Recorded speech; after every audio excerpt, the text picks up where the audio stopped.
My story is about the moment right before I finally met my future wife. It was back on October 22nd.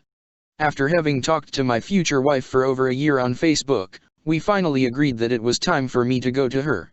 I drove hours out to a small town like something stuck in a different time. It was much like where I grew up as a child, only smaller. The last leg of this drive was through God's personal roller coaster, also known as West Plains. As it was the last leg of my epic drive, it was very dark and the fog had rolled in to welcome me to their planet. The road itself was a narrow two-lane separated by a worn-out yellow dash of a line. The road was met on either side by what looked like a good couple of feet worth of drop-off, meaning there would be no pulling over or turning around.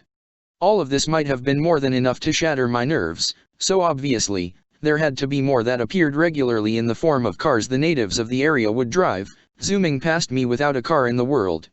As I was completely unfamiliar with the area, the sun was completely gone, and my headlights at the time were as bright as two matchsticks in the wind. I started to worry if I would be able to make all the turns safely.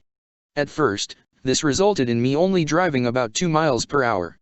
As I continued, I started to realize that if I focused on the dull yellow lines, I could predict how the road would turn. Each turn I made successfully filled me with a little more confidence, allowing me to increase my speed gradually more and more.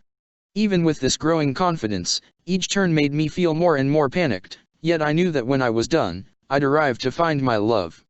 Time crept by till finally, I saw the first signs of any kind of actual human-worthy dwellings. Houses started appearing between fields of corn and gangs of trees. After a while, the houses became close enough that you could see them without the aid of a telescope and were forming small groupings. At last, I had arrived. It was after a combined journey of 12 hours or more, I arrived at the town's stoplight.